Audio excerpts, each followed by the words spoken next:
Chapitre 9. L'homme peut changer. Citation.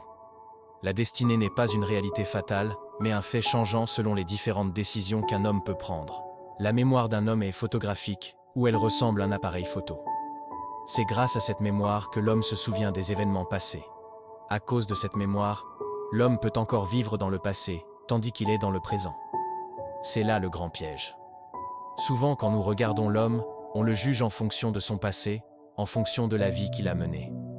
Nous omettons une chose, le changement.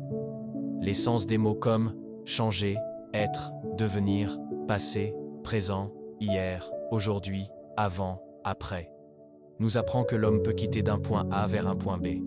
Bien que l'homme a tendance à beaucoup plus croire le changement du bien vers le mal, nous devons croire que l'homme peut quitter du mal vers le bien. Si le bien peut changer en mal, le mal peut aussi changer en bien, le méchant en bon, l'incapable en capable, le faible en puissant, le désordonné en ordonné, le médiocre en excellent, le paresseux en courageux, le pécheur en homme libre, le païen en chrétien.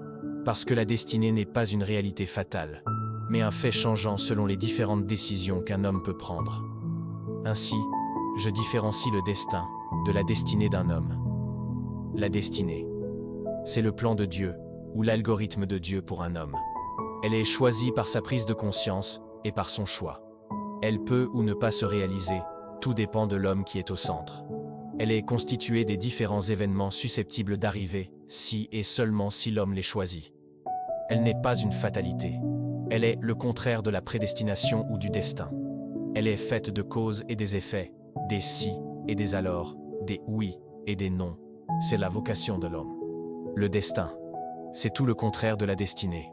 C'est une fatalité, indépendante de la volonté de l'homme. Elle s'accomplit sur tout ce qui n'a pas le libre arbitre ou la capacité souveraine de choisir personnellement. Le destin n'est pas l'algorithme de Dieu pour la vie d'un homme, mais plutôt la pensée ou le jugement aberrant de l'homme en fonction de ce qui lui arrive ou arrive dans le monde. Le destin est aussi le sort final du monde actuel, qui va passer et être détruit, et cela qu'on le veuille ou non. Dans la vie, il y a des choses qui peuvent arriver et d'autres qui doivent arriver. Il y a des choses contournables et d'autres qui sont incontournables. Vous pouvez changer votre condition d'aujourd'hui pour devenir celui que Dieu a prévu pour vous. Vous pouvez quitter de l'état du pécheur que vous êtes aujourd'hui pour devenir enfant de Dieu. Vous pouvez quitter de l'état du pécheur que vous êtes aujourd'hui pour devenir enfant de Dieu.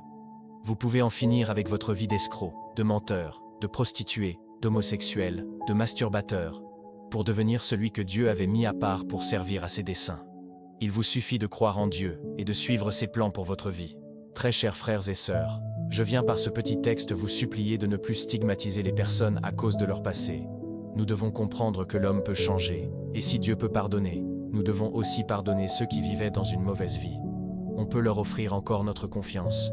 Ne soyons pas de ceux qui rejettent à leurs frères à cause d'une erreur commise, mais plutôt de ceux qui relèvent ceux qui sont tombés. La meilleure histoire que je peux vous raconter est celle du fils prodigue. Relatée dans Luc 16, il prit son héritage et s'en alla pour un pays lointain en vivant dans le péché. Des temps plus tard, il revint chez son père. Alors qu'il cherchait à répéter certaines paroles préparées pour son pardon, le père ne s'en occupe même pas. Durant tout ce temps, il travaille pour le rétablissement de son fils. Mais, ce qui retient mon attention, c'est l'attitude du frère aîné. C'était normal qu'il réagisse de la sorte. Il n'avait pas approuvé que le père traite son frère de la sorte. Ainsi pour vous dire que c'est normal que vous ressentiez du mépris pour des personnes de mauvaise vie que Dieu rétablit. Mais, il est extraordinaire de pardonner ceux que Dieu a pardonnés. Dieu ne regarde pas à la taille de nos péchés pour nous pardonner, mais plutôt à la hauteur, à la largeur, à la profondeur de son amour, pour nous accorder sa grâce. Alors qui sommes-nous pour condamner ceux que Dieu pardonne? L'œuvre de la croix est la preuve que l'homme peut changer. Ainsi, Dieu n'a pas fait ce grand investissement pour que juste une certaine catégorie de personnes soit sauvée, mais plutôt pour que quiconque croit ne périsse pas, mais ait la vie éternelle.